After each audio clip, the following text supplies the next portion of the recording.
Hello everyone, medical knowledge में आपका स्वागत है। इस वीडियो में हम बात करने वाले हैं ब्रह्मस्लन एक्सरे प्रोडक्शन में। पिछली वीडियो में हमने बात करी थी कैरेक्टरिस्टिक एक्सरे प्रोडक्शन पे कि कैसे हमारी कैरेक्टरिस्टिक एक्सरे प्रोड्यूस हुई थी। इस वीडियो में हम बात करेंगे सेकेंड टाइप पे, ब्रह्मस्लन ऑफ एक्सरे प्रोडक्शन पे। जो ये ब्रह्मस्लन है, ये ब्रह्मस्लन किस तरीके से प्रोड्यूस होता है, इसी पे ही हम यहाँ पे आज बात करने वाले हैं। और ये प्रोडक्शन किस तरीके से प्रोड्यूस होती है, कैसे हमारी एनर्जी को एक्सरे फोटोन्स को प्रोड्यूस करती है, उसी पे ही हम बात करने वाले हैं। या किस एनर्जी, जो एनर्जी हमारी यहाँ पे प्रोड्यूस हो रही है, कौन सी वाली एनर्जी को हम ब्रह्मस्लन एनर्जी या ब्रह्मस्लन फोटोन या ब्रह्मस्लन एक्सरे कहेंगे। तो हमारे पास में यहाँ पे ब्रह्मस्लन एक्सरे है। ये जो ब्रह्मस्लन है इसको हम ब्रेकिंग एक्सरे भी कहते हैं। क्या कहते हैं? ब्रेकिंग एक्सरे या ब्रेकिंग रेडिएशन भी इसको कहते हैं। अब आपको पता है कि हमारे पास में फिलामेंट है। फिलामेंट से हमारे जो इलेक्ट्रॉन्स निकलते हैं और स्ट्राइक करते हैं किस पे? टारगेट पे। किस पे करते हैं? टारगेट पे। टारगेट हमारा यहाँ क्या का बना हुआ है? टंगस्टन का बना हुआ है। तो अब हमने यहाँ पे टंगस्टन मटेरियल हमारे पास में है। अब ये जो टंगस्टन मटेरियल है, इसका हम यहाँ पे एक एटम ले लेते हैं। इसका एटम लेने से हम क्या होगा कि हमारे पास में हमारे जो इलेक्ट्रॉन्स हैं, क्या होंगे? जो इलेक्ट्रॉन्स है उसको हम इंडिविजुअली शो कर सकते हैं कि हमारे पास में कैसे इंटरेक्शन होता है। तो आइए देख लीजिए कि हमारे पास में यहाँ पे हमने एक ले लिया एटम। आप सबको पता है कि हमारे पास में जो न्यूक्लियस होता है, न्यूक्लियस पे होता है हमारा पॉजिटिव चार्ज। कौन सा चार्ज होता है? Positive charge. उसके बाहर हमारे होते हैं ऑर्बिट्स, और इन ऑर्बिट्स में हमारे जो इलेक्ट्रॉन्स हैं, वो इलेक्ट्रॉन्स क्या करते रहते हैं? रिवॉल्व करते रहते हैं। क्या करते रहते हैं? रिवॉल्व करते रहते हैं। तो हमारे पास में कुछ इलेक्ट्रॉन्स हैं जो इसमें क्या करते रहेंगे? रिवॉल्व करते रहेंगे। अब यहां पे क्या हो रहा है कि हमारे पास में ये तो हमारा टारगेट का आइटम हो गया। तो यहाँ पे हमारे पास में इलेक्ट्रॉन निकल के आ रहे हैं। कहाँ से? फिलामेंट से निकल के आ रहे हैं। कहाँ से निकल के आ रहे हैं? फिलामेंट से निकल के आ रहे हैं। इनके पास में एनर्जी है, काइनेटिक एनर्जी, जिससे ये मूव कर रहे हैं। क्या कर रहे हैं? मूव कर रहे हैं। अब ये इलेक्ट्रॉन्स इस एटम के अंदर पे इन ऑर्बिट्स में इंटरेक्शन ना करके, ऑर्बिट्स में किसके साथ में इंटरेक्शन होती है? इलेक्ट्रॉन के साथ में। अब इन इलेक्ट्रॉन के साथ में इंटरेक्शन ना करके ये कहाँ पहुंच जाएगा? ये पहुंच जाएगा न्यूक्लियस के पास में। जब हमारे पास कोई भी ऐसा इलेक्ट्रॉन जो इन ऑर्बिट के पास में इंटरेक्शन ना करे और पहुंच जाए कहाँ पे? न्यूक्लियस के पास में, तो यहाँ पे क्या हो रहा है कि हमारे पास इलेक्ट्रॉन में होता है पॉजिटिव चार्ज, सॉरी इलेक्ट्रॉन पे होता है नेगेटिव चार्ज और न्यूट्रॉन पे होता है हमारा पॉजिटिव चार्ज। तो अब ये दोनों अपोजिट चार्ज है, तो ऑपोजिट चार्ज पे अट्रैक्शन फोर्स होगा। तो जब अट्रैक्शन फोर्स इस पे लगेगा तो ये अपनी एनर्जी को क्या कर देगा? स्लो डाउन कर देगा। जब ये अपनी एनर्जी को स्लो डाउन करेगा तो ये यहाँ पे क्या हो जाएगा? बैंड हो जाएगा। स्लो डाउन करेगा अपनी एनर्जी को और बैंड हो जाएगा। क्योंकि भाई मान लीजिए कि हमारे पास में एक जगह पे पॉजिटिव चार्ज है और यहाँ से हमारे पास में कोई नेगेटिव चार्ज जा रहा है। तो जब नेगेटिव चार्ज के पास से वो पॉजिटिव चार्ज के पास से नेगेटिव चार्ज गुजरेगा तो उस पर अट्रैक्शन तो लगाएगा। जब अट्रैक्शन लगेगा तो ऑब्वियसली वो उसकी तरफ को अट्रैक्ट होगा, क्योंकि इसकी एनर्जी है इसके पास में। तो ये क्या करेगा? अपनी डायरेक्शन को सीधा ना जाके अपनी डायरेक्शन को क्या कर देगा? चेंज कर देगा। अब इसके पास में यहाँ पे मान लीजिए कि 50 किलो इलेक्ट्रॉन वोल्ट एनर्जी थी। कितनी एनर्जी थी? 50 किलो इलेक्ट्रॉन वोल्ट। जब ये इस एनर्जी से यहाँ पे गया तो इसने अपनी कुछ एनर्जी को क्या करा? रिलीज करा कुछ एनर्जी को, क्योंकि रिलीज करने का मतलब तभी तो स्लो डाउन होगा। अगर इस एनर्जी के साथ में चलता रहा तो फिर तो डायरेक्ट वैसे ही चलेगा।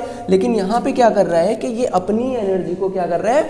स्लो डाउन कर रहा है। अपने आप को क्या कर रहा है? स्लो डाउन कर रहा है, जिसकी वजह से ये एनर्जी को क्या करेगा? रिलीज करेगा। और जो ये एनर्जी को रिलीज करेगा वो एनर्जी हमें शो होगी हमारे किस पे? फोटोन्स में। किस में होगी शो? फोटोन्स में। तो यहां से जो ये एनर्जी रिलीज करेगा ये हमें फोटोन्स में मिलेगी। ठीक है, तो अब क्या होता है कि मान लीजिए कि हमारे पास में कोई इलेक्ट्रॉन था। इस इलेक्ट्रॉन के पास में 50 किलो इलेक्ट्रॉन वोल्ट एनर्जी थी। यहाँ पे इसने अपनी क्या कर दी? 40 kilo electron volt energy release कर दी। और इसके पास में अब कितनी बची kinetic energy? 10 kilo electron volt. इस पे हम बाद में बात करेंगे। अब यहाँ पे क्या होगा कि हमारे पास में कुछ इलेक्ट्रॉन्स ऐसे भी होंगे जो डायरेक्टली आएंगे और वो सीधे अंदर की तरफ जाएंगे और इम्पैक्ट करेंगे हमारे किसके साथ में, न्यूक्लियस के साथ में। जो इलेक्ट्रॉन हमारा न्यूक्लियस के पास में जाता है और न्यूक्लियस के साथ में इम्पैक्ट करता है, वो अपनी मैक्सिमम एनर्जी, हम ये कह सकते हैं 99% एनर्जी को भी क्या कर देगा, रिलीज कर देगा। क्या कर देगा, रिलीज कर देगा। और ये एनर्जी भी हमें क्या मिलेगी, फोटोन के रूप में मिलेगी। किसके रूप में मिलेगी, और ये हो सकता है कि 99% भी अपनी एनर्जी को क्या कर दे, रिलीज कर दे। ये वाला फोटोन जो डायरेक्टली इंपैक्ट करेगा। उसके बाद में जो उसके पास होगा वो उससे थोड़ा ज़्यादा कम करेगा।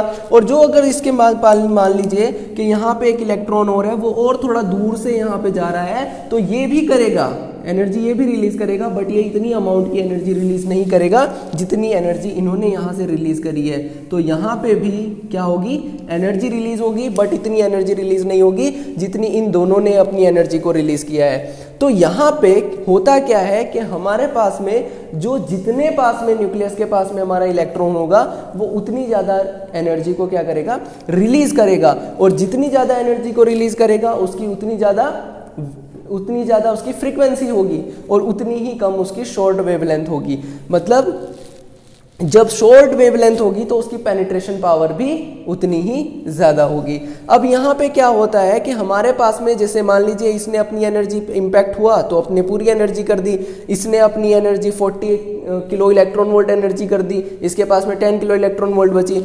ये भी 50 किलो इलेक्ट्रॉन वोल्ट का था, लेकिन इसने क्या करा, सिर्फ 30 kilo electron volt energy release करी। अब इसके पास में मान लीजिए कि 20 किलो इलेक्ट्रॉन वोल्ट एनर्जी बची। तो अब ये क्या करेंगे, ये आगे की तरफ मूव करेंगे। कहाँ पे, आगे पे मूव करेंगे और दूसरे एटम के साथ में इंटरेक्शन करेंगे। क्या करेंगे, दूसरे एटम के साथ में इंटरेक्शन करेंगे। और जब ये दूसरे एटम के साथ में, तो वहाँ पे भी ये कोई प्रोडक्शन कर सकते हैं। हो सकते हैं वो कैरेक्टरिस्टिक वाला प्रोडक्शन करे या फिर ब्रह्मस्लन वाला प्रोडक्शन करे। तो वो आगे का इंटरेक्शन है, ठीक है। जब तक ये इसके अंदर की ये काइनेटिक एनर्जी जो है ये बिल्कुल क्या ना हो जाए, दूसरी एनर्जीज में कन्वर्ट ना हो जाए, तब तक ये क्या करती रहेगी, या फोटोन में कन्वर्ट ना, तब तक ये इंटरेक्शन करती रहेगी। तो अब हमें यहाँ पे पता चल गया कि हमारे पास में कौन सी एनर्जी होती है जो कौन ब्रह्मस्लन एक्सरे प्रोड्यूस करवाती है। वो जो इलेक्ट्रॉन हमारे ऑर्बिट के इलेक्ट्रॉन के साथ में इंटरेक्शन ना करके पहुँच जाए हमारे न्यूक्लियस के पास, और जब न्यूक्लियस के पास पहुँचे तो उसमें अट्रैक्शन फोर्स लगने की वजह से वो वहाँ पे क्या हो जाए, स्लो डाउन हो जाए। और स्लो डाउन होने के बाद एक एनर्जी रिलीज करे। जो एनर्जी वो रिलीज करता है वो हमें फोटोन के रूप में मिलती है, जिसको हम क्या कहते हैं, ब्रह्मस्लन एक्सरे कहते हैं। तो आप सबको जैसे पता है कि हमारे पास में 99% हीट प्रोड्यूस होती है। किस टाइम पे हीट प्रोड्यूस होती है, जब हम एक्सरे का प्रोडक्शन करवा रहे हैं। और 1% हमारे पास में क्या होती है, एक्सरे प्रोड्यूस होती है। तो हमारे पास में क्या है कि जो 1% एक्सरे हमने प्रोड्यूस करवाई है, इसी के अंदर पे हमारी दोनों तरीके की एक्सरे प्रोडक्शन होती है, जिसमें से 55% तो हमारी होती है कैरेक्टरिस्टिक एक्सरे और 85% होती है हमारी कौन सी, ब्रह्मस्लन एक्सरे। कौन सी, ब्रह्मस्लन एक्सरे, ठीक है। तो ये हमारे पास में 100% हो गई। और ये 100% कौन से वाली एनर्जी है, जो हमारी 1% एक्सरे है। उस 1% एक्सरे में 15% हमारी कैरेक्टरिस्टिक एक्सरे होती है और 85% हमारी ब्रह्मस्लन एक्सरे होती है। और आपको पता है कि हमारे पास में ब्रह्मस्लन एक्सरे प्रोडक्शन के लिए कोई स्पेसिफिक एनर्जी की जरूरत नहीं है, क्योंकि हमारे पास में सिर्फ हमें वो एनर्जी, वो इलेक्ट्रॉन्स चाहिए जो इलेक्ट्रॉन्स हमारे पास में इंटरेक्शन ना करें हमारे ऑर्बिट्स के इलेक्ट्रॉन के साथ में, चाहे उसके पास में 50 kilo electron volt, 60 kilo electron volt, 80 kilo electron volt energy हो, वो इंटरेक्शन ना करे और पहुंच जाए कहाँ पे, न्यूक्लियस के पास में, और अपनी एनर्जी को स्लो डाउन करके उस एनर्जी को हमें शो करे किसमें, फोटोन्स में, फोटोन के रूप में। और उसकी वेवलेंथ ज़्यादा भी हो सकती है, कम भी हो सकती है, वो अकॉर्डिंग टू डिस्टेंस, कि जितने पास में हमारे पास में न्यूक्लियस में होगा उतनी शॉर्ट वेवलेंथ होगी, जितनी दूर न्यूक्लियस से होगा उतनी ज़्यादा उसकी बड़ी वेवलेंथ हो जाएगी, क्योंकि वो उतनी ही कम एनर्जी रिलीज करेगा। और जो ये एनर्जी हमें मिलेगी, जो ये फोटोन हमें यहाँ पे मिलेगा, ये फोटोन हमारे कहलाएंगे ब्रह्मस्लन एक्सरे। तो ब्रह्मस्लन एक्सरे में सिर्फ इतना ही। And thank you very much. अगर किसी का कोई भी क्वेश्चन है, कोई भी क्वेरी है, तो वो हमें कमेंट बॉक्स में लिख सकता है। And thank you very much, please subscribe my channel.